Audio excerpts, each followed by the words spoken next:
the Garden of Eden. 2. Thus the heavens and the earth, and all the host of them, were finished. 2. And on the seventh day God ended his work which he had done, and he rested on the seventh day from all his work which he had done.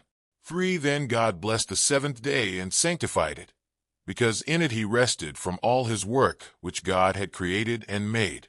For this is the history of the heavens and the earth when they were created, in the day that the Lord God made the earth and the heavens.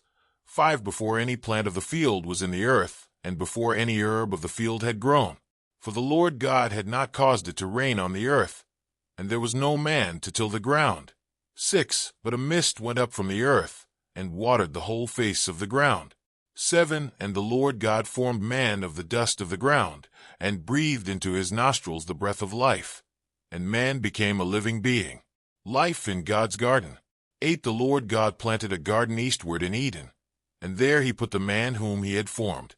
9. And out of the ground the Lord God made every tree grow that is pleasant to the sight, and good for food. The tree of life was also in the midst of the garden, and the tree of the knowledge of good and evil. 10. Now a river went out of Eden to water the garden, and from there it parted, and became 4 riverheads. 11. The name of the first is Pishon. It is the one which skirts the whole land of Avila, where there is gold. 12. And the gold of that land is good. Bdellium and the onyx stone are there. 13. The name of the second river is Gin. It is the one which goes around the whole land of Cush. 14. The name of the third river is Hiddekel Wink with a frown B. It is the one which goes toward the east of sea Assyria. The fourth river is the Euphrates. 15. Then the Lord God took the man, and put him in the Garden of Eden to tend and keep it. 16. And the Lord God commanded the man, saying, Of every tree of the garden you may freely eat. 17. But of the tree of the knowledge of good and evil you shall not eat, for in the day that you eat of it you shall surely die. 18. And the Lord God said, It is not good that man should be alone. I will make him a helper comparable to him.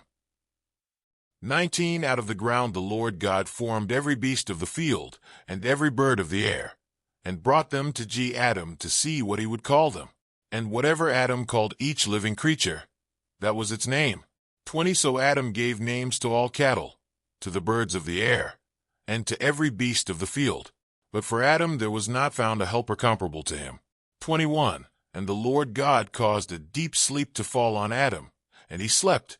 And he took one of his ribs, and closed up the flesh in its place.